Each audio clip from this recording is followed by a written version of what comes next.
What's up, everyone? Shirasoni here. Um, here to give you another tutorial. I was about to download some illegal movies and watch it, off of torrents, but I remembered I had to give you guys a tutorial, so I'm back, in the flesh. So today's tutorial is gonna be about layering, and specifically how to layer your kicks and your sub bass together in your general EDM tracks. I hear a lot of producers, and a lot of the times they don't have sub bass in their tracks and it sounds whack. And this is due to the fact that they either have headphones or earphones on and they can't hear the low end. And then when they play it on speakers or in the club, it sounds empty. It doesn't have that bump to it. You don't want to dance to it anymore. So today I'm going to teach you guys how to avoid that mistake. So let's get to work. Okay, so first of all, I got this kick right here, just your kick.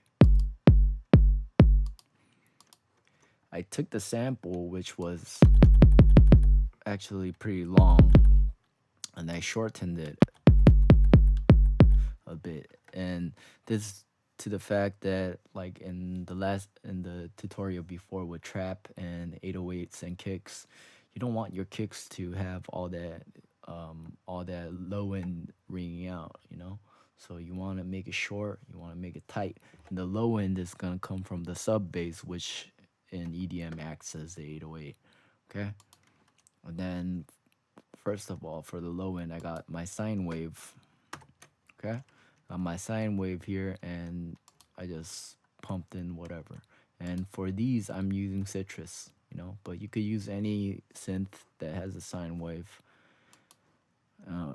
Generally, for the low end, people use a lot of sine wave.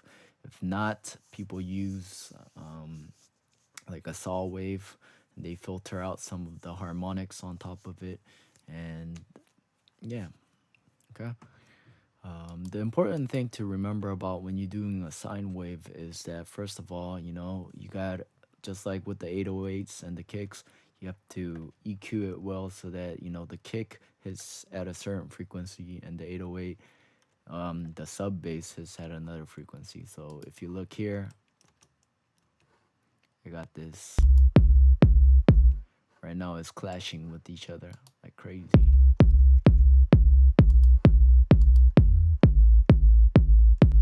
So if you guys look here, I put it up right here in the 120 range. And then I cut down this part, and I want the subs to be below, the kicks. So I did all of that.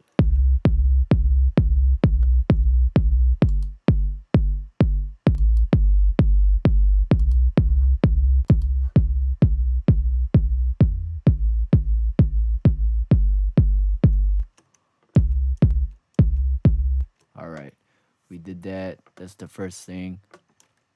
Okay, and another thing I do is I got this from Dyro, on the FL tutorial. Before, I used to put a saw wave underneath, but Dyro had this thing where what you do is basically you take the sample of the kick, you open it, edit, and then you select the sample from here.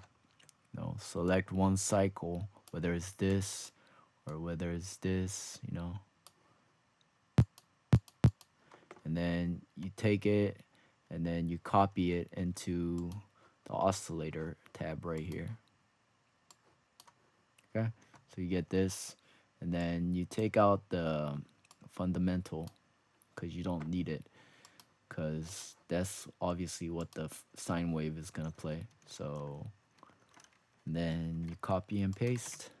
Make sure though, when you guys do this, like on your subs, you don't have this ringing out all the way like this, like this. Don't have it like that.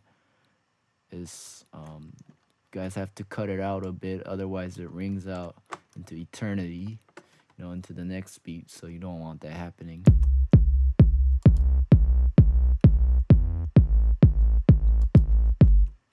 And what I did here is basically, I filtered out. Yeah, some of the highs because you don't need the highs normally. And by adding this, together, these two together sort of make like a saw wave. So another thing I did on the sine wave is you got a side chain. The actual correct term for this is not side chain, it's ducking, but many people use this term anyways. So you know. And for the sub, I use growth B here, but normally I would use something like kickstart, which is easier to use. For the sub, you want to make it sidechain or you want to duck it the most compared to other instruments. When I first began, I remember I sidechained all the instruments the same way, but you don't have to do that because the music feels like it's pumping way too much. So just for the sub, which is the lowest part and it's going to be clashing together with the kick, you want that to be sidechained the most. So see here how I did it all the way to the bottom. And then if you look at the harmonics right here, the sub harmonics, I actually put it up on the bottom. So if you guys compare this,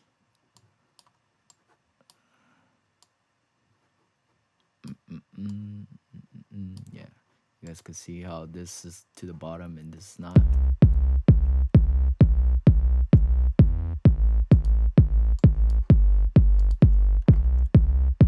All right.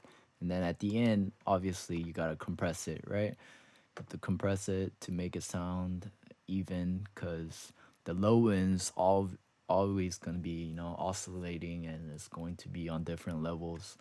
You got to tame it. So, got my limiter right here.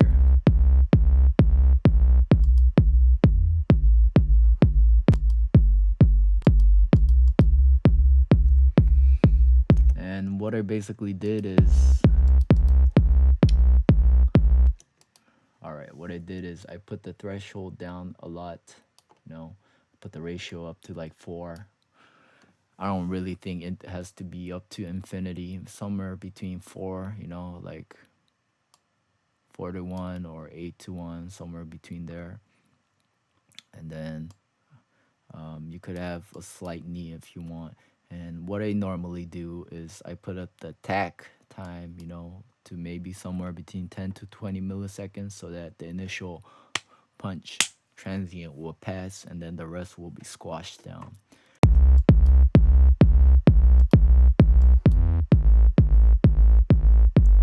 If I do it like this, then the punchiness of the kick is gone. So I want to put it up a little bit to the point where I hear the initial transient, initial punch of the kick.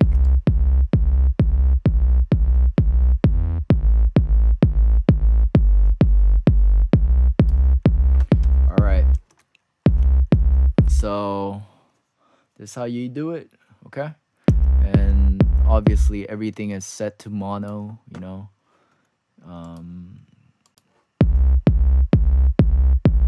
yeah, everything is set to mono. And just to make it set to mono, normally I put on something else just to make it set to mono, but that's about it.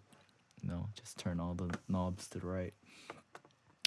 So hope you guys enjoyed this tutorial, and from next time, add a fucking sub bass to your song, okay? It's not an EDM song without it. Alright, peace out, you guys.